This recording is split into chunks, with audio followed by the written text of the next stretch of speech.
Apa hukum sholat pakai parfum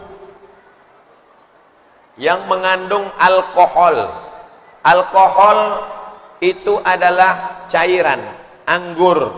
Cairan anggur yang diperas, dimasukkan ke dalam botol, disimpan selama seminggu.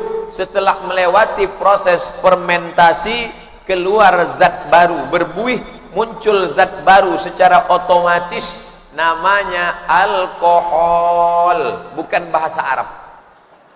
Alkohol, almari, alpokat, bukan bahasa Arab. Apakah alkohol itu najis? Ulama terbagi dua. Ulama Saudi Arabia mengatakan alkohol najis.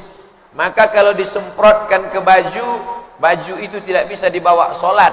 Karena dalam Quran dikatakan innamal khamru wal maisiru wal ansabu wal azlamu rijsun. Khamar itu najis. Ini pendapat pertama. Kalau ada ustadz yang pakai parfum beralkohol, dia pakai pendapat kedua. Makna najis di situ bukan najis aini, bukan najis bendanya, tapi najis maknawi. Makanya zaman Nabi dulu ketika turun ayat tentang haram khamar, ditumpahkan khamar di jalan-jalan. Nabi tidak melarang, padahal sebagian sahabat menginjak khamar itu dan masuk ke masjid, karena waktu itu masjid mereka belum disemen dan banyak yang tidak pakai sandal. Ini kelompok kedua mengatakan alkohol tidak najis.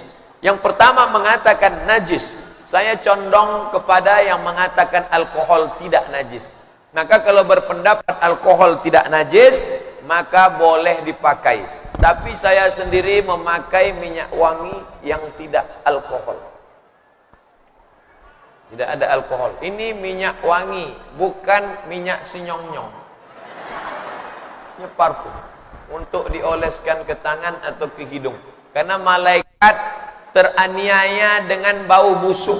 Man akala sauman, siapa yang makan bawang putih, au basolan, bawang merah, falyatazil masjidana, jangan dekat-dekat masjid kami, karena malaikat teraniaya dengan bau busuk.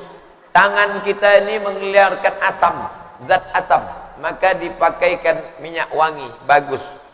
Minyak wangi non alkohol. Tapi kalau ada yang pakai alkohol, pendapat yang kedua tidak najis, karena alkohol najis maknawi, bukan ain. Pak Ustadz, saya seorang karyawan perusahaan. Saya merantau dari Jawa. Saya jarang sekali melaksanakan sholat Jumat, karena di camp tempat saya tidak ada masjid, dan ke kampung pun jauh. Apakah saya sudah melakukan dosa? Man taraka salatal jumu'ah, man tarakal jumu'ata salasa marratin, siapa yang meninggalkan salat Jumat 3 kali berturut-turut tahawunan, tanpa ada alasan, taba Allahu ala qalbi, Allah mengunci hatinya. Tapi bapak-bapak yang bertugas, karyawan-karyawan yang sip-sipan, maka ganti-gantian, sip ini Jumat, sip depan jaga. Itu tidak boleh berturut-turut. Nah, karyawan yang jauh ini, maka tidak ada alasan, dia tidak bisa Jumat, di kampung jauh, di camp tidak ada, maka dia sholat zuhur saja.